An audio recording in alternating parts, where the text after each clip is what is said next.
Hello, I'm Henry R. Mockingbird, your host with the mustache, and welcome to another HM vlog. Today I'm going to show you a few techniques on how we do the animation as well as the storyboards. See right here? That's the light table. I put the piece of paper onto the light table and then I trace it. And now I'm going to show you a little bit of what we've been doing with the pencil test. Now a pencil test is sort of taking a bunch of drawings and shooting them frame for frame to show what the animation is going to look like in the finished product. In fact, here's a couple of pencil tests from my partner, Maeve. And that's how we do pencil tests around here.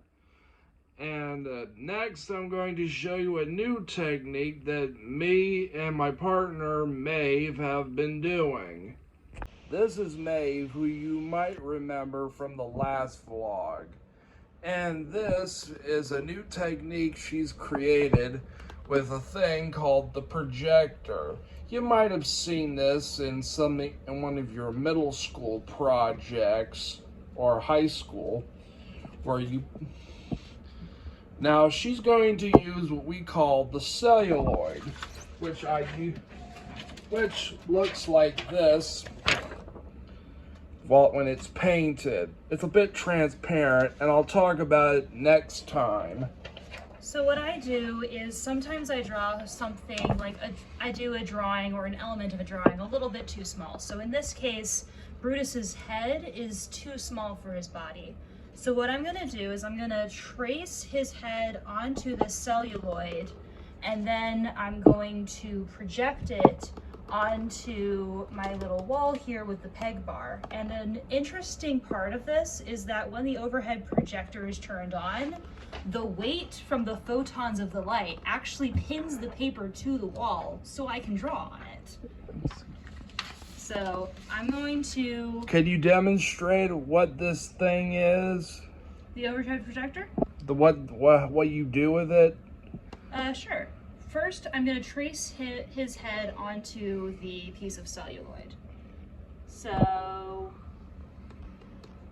and I'm going to be rough with it, but I want clean lines so that it'll show up as well as possible onto the overhead projection. But I'm going to stay vague with my lines because, the marker itself is kind of thick. And we use a dry erase marker so that we can reuse this piece of celluloid on each of the times that I need it projected. So there's his head traced over. What I'm going to do is I'm going to put it right here on the overhead projector, and I'm going to turn this thing on. Has to warm up a bit. Oh, it's got to warm up a bit.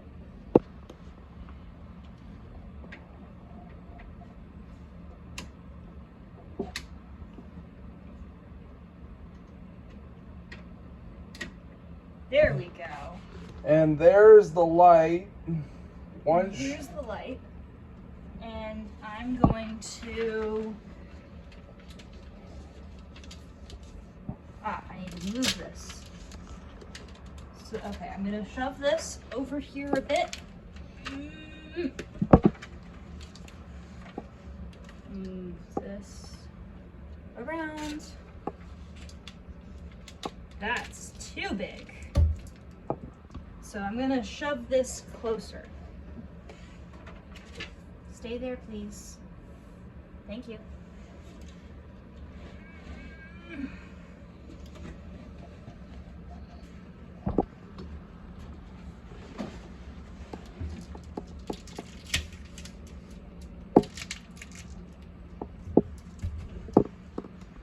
And now I need to grab my pencil. Go ahead. While you're doing that, I'm going to show a little bit of my stuff. Okay. Now I'm going to talk about the storyboards. Now these are storyboards, little comic-like sketches pinned to a board to show what we're going to animate before we animate it. Guideline or a comic book. We pin the thing like that. See? We take a pin, pin it onto the board with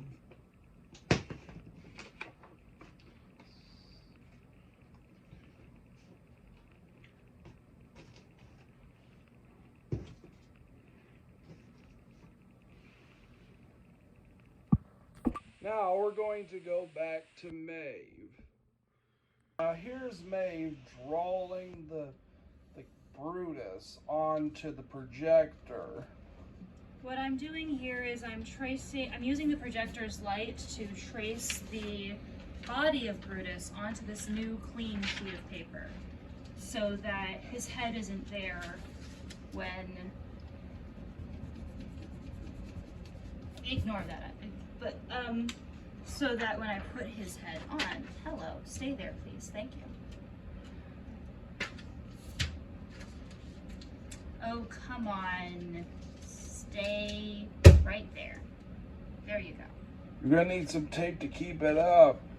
No, it'll work. It'll stay where it wants to be. There we go. And now I have an outline that I can use to trace his head onto the paper. And this usually comes out a bit rough, so I usually have to like clean it up later.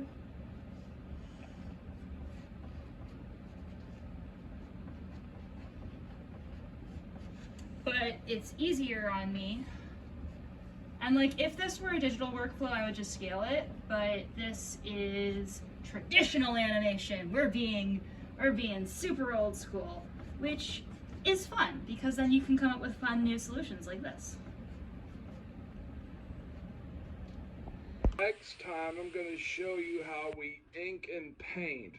Until the next vlog, I'm Henry R. Mockingbird. And I'm Maeve Mooney, your friendly local animator. Signing off.